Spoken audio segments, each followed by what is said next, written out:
Hello friends. दोस्तों, gardening करते समय हमें कभी कभी कुछ आश्चर्यजनक चीज़ें देखने को मिल जाती हैं और उनको देख कर के मन बड़ा चकित हो जाता है कि क्या ऐसा भी हो सकता है क्या। फ्रेंड्स, उसी तरह से अपना जो डिफेनबेसिया का प्लांट है जिसको डम्ब केन कहते हैं, उसमें अचानक फ्लावर जैसी कोई चीज़ सामने दिखाई दे रही है। और जब मैंने इसको अपने गार्डन में यानी टेरेस पर सुबह सुबह अचानक देखा तो मुझे बड़ा ही आश्चर्य हुआ। और इसके पहले यानी देखने के पहले इस तरह के स्ट्रक्चर, जैसा आप लोग देख रहे हैं, ये लंबा लंबा इस तरह के स्ट्रक्चर दिखाई दे रहे थे, तो मुझे लगा था कि इसमें से पत्तियां निकलेंगी। लेकिन ये थोड़ा सा एबनॉर्मल था, क्योंकि डिफेनबेसिया में एक पत्ती एक ही बार में निकलती है और इसमें इस तरह के ढेर सारे स्ट्रक्चर बने हुए थे। तो भी मुझे आश्चर्य हुआ था कि एक साथ क्या ढेर सारी पत्तियां निकलेंगी क्या। लेकिन उसमें अचानक ये देखिए, और ये हम मुझे कम से कम पहले एक हफ्ते पहले से ये दिखाई दे रहा था, लेकिन ये इस तरह से खुला हुआ नहीं था। जैसा कि आप लोग देख रहे हैं कि ये पीछे जो है जैसे नाग का फन होता है, उस शेप में ये अचानक ये खुल गया है। और अंदर ये सफ़ेद जैसे बेबी कॉर्न आपने देखा होगा, तो बेबी कॉर्न की शक्ल में ये कुछ अंदर से ऐसा अब चाहे ये फ्लावर हो चाहे ये इसकी बीज हो। और ये डिफेनबेसिया मेरा ये जो आप देख रहे हैं, इसको मैंने एक छोटे से पॉट में लगा रखा है और नीचे से आप देखिए एक नीचे से नया पौधा भी निकल रहा है इसका। और जैसा कि सभी लोग जानते हैं कि डिफेनबेसिया या डम्ब केन जो है वो इसकी पत्तियों की सुंदरता के लिए हम अपने गार्डन में इसको जगह देते हैं। और वास्तव में ये बहुत कम केयरिंग करने वाला प्लांट होता है और इसको बहुत ज़्यादा सनलाइट की भी ज़रूरत नहीं होती है। बस ये होना चाहिए कि इसकी मिट्टी कभी भी सूखे न पूरी तरह से, क्योंकि इसकी पत्तियां बड़ी बड़ी होती हैं तो इवोपरेशन भी बहुत ज़्यादा होता रहता है।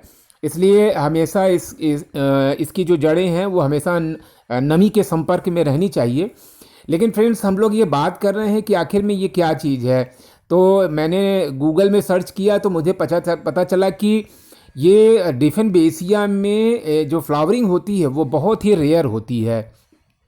आमतौर पर लोगों के घरों में जो डिफेनबेसिया के प्लांट्स होते हैं उनमें फ्लावर्स दिखाई नहीं देते हैं, ये बहुत ही रेयर होते हैं।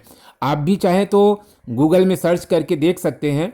मैंने इसको इंग्लिश वर्जन में सर्च किया, तब मुझे जा कर के ये मिला कि डिफेनबेसिया में कुछ फ्लावर्स भी होते हैं और ये जो फ्लावर्स होते हैं इनमें सुगंध नहीं होती है। और ये जो पीछे वाला जो पार्ट आप देख रहे हैं जो नाग की शक्ल में है, इसको दोस्तों स्पैथ कहते हैं। और जो अंदर वाला जो लंबा सा वाइट पार्ट आप लोग देख रहे हैं, जिसको ये देखिए अंदर आप देखिए, ये बेबी कॉर्न जैसा है, इसको स्पेंडिक्स बोलते हैं। और यानी पीछे वाला पार्ट जो है स्पैथ और ये अंदर वाला जो आप देख रहे हैं उसको स्पेंडिक्स बोलते हैं। तो ये एक्चुअल में हो सकता है कि इसके जो जो स्पेंडिक्स हैं उसके वो बीज हो या बीज झड़ने पर नए नए प्लांट्स उगाएं। तो दोस्तों ये देखिए, ये जितने आप लोग मेरे हाथ में ये स्ट्रक्चर देख रहे हैं डिफेनबेसिया के, वो बाद में इसी तरह से खुल जाएंगे। और ये अचानक ही हुआ है। इतने दिन से मैं डिफेनबेसिया का प्लांट कई सालों से लगा रहा हूँ, लेकिन इसका फूल मेरे पहली बार हुआ है। और जैसा कि मैंने बताया कि मैंने इसको जब सर्च किया तो मुझे पता चला कि ये बहुत ही रेयर होता है, यानी बहुत कम खिलने वाला है और बहुत ही कम जो है आप इसको देखेंगे। अपने घरों में लोग लगाते तो हैं लेकिन उनको फ्लावर देखने को नहीं मिलता है।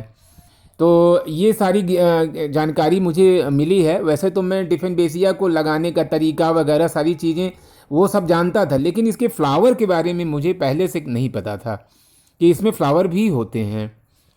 तो देख कर के आश्चर्य तो हुआ ही, और साथ ही साथ बहुत अच्छा लगा कि एक बिल्कुल नए तरह का फ्लावर मेरे गार्डन में, मेरे डिफेनबेसिया में उगाया है। और इसके साथ साथ और भी कई फ्लावर उगने की तैयारी में दिखाई दे रहे हैं। ये देखिए, ये सब भी बाद में इसी तरह से बन जाएंगे।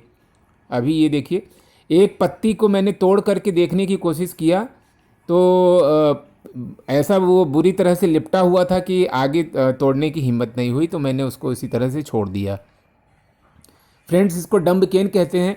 और इस जैसा कि लोगों को मालूम होना चाहिए कि ये थोड़ा सा जहरीला पौधा होता है, तो हो सकता है कि इसका जो ये फ्लावर है वो भी जहरीला हो। तो इसको जब भी हम लोग इसका कोई भी काम जब डिफेनबेसिया के संबंध में रिलेटेड वर्क करते हैं तो अच्छी तरह से बाद में जा कर के हाथ को धो लेते हैं। फ्रेंड्स, आपको ये जो इसके संबंध में अगर कोई बातें मालूम हो तो वो जानकारी मुझे भी शेयर करें। और बड़ा बड़ा आश्चर्य होता है कि इस तरह के फ्लावर्स भी होते हैं। और इसका आकार बिल्कुल आपने देखा होगा, पीस लिली का जो फ्लावर होता है बिल्कुल इसी तरह से होता है। पीस लिली आपने देखा होगा और एंथूरियम, ये दो प्लांट में जो फूल खिलते हैं वो उनका शेप बिल्कुल इसी तरह से होता है।